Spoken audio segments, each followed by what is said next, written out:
महर्षी Valmik foundation यांच्यातर्फे स्वर्गवासी मिलिंद पाटील यांच्या स्मरणार्थ वाल्मिक नगरात कबड्डी स्पर्धेचं आयोजन करण्यात आलं होतं। या स्पर्धेत एकूण 24 संघांचा सहभाग होता। महाराष्ट्रातील अनेक शहरांमधून या ठिकाणी संघ खेळण्यास आले होते। महर्षी वाल्मिकी क्रीडा फाउंडेशन जळगाव यांच्यातर्फे स्वर्गवासी मिलिंद काशीनाथ पाटील यांच्या द्वितीय पुण्य स्मरणार्थ महर्षी वाल्मिक क्रीडा फाउंडेशनतर्फे राज्यस्तरीय कबड्डी स्पर्धा 2017 तर फाउंडेशन चषक वाल्मिक नगर जळगाव येथे 11 व 12 फेब्रुवारी रोजी यशस्वीरित्या पार पडली। फाउंडेशन चषक कबड्डी स्पर्धेत एकूण 24 संघांचा सहभाग होता।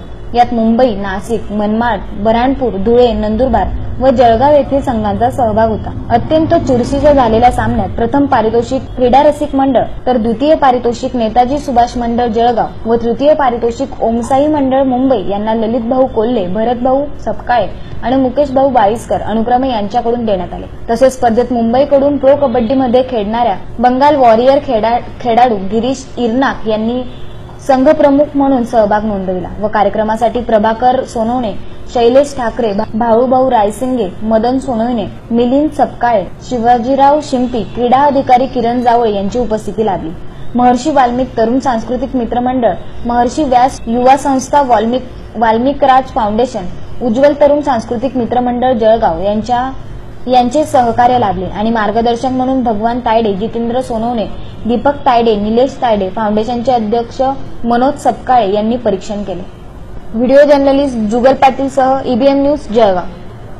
त्याच्यामध्ये आपल्याकडे 22 संघांनी सहभाग घेतला होता।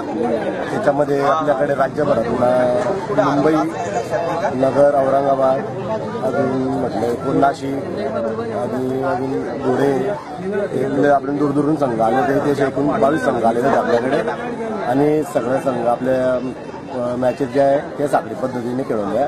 2 दिवसीय मॅचेस होत्या। सर्व खेळाडू घडवणे हाच आमचा महत्त्वाचा मुद्दा आहे, बाकी काहीच नाही।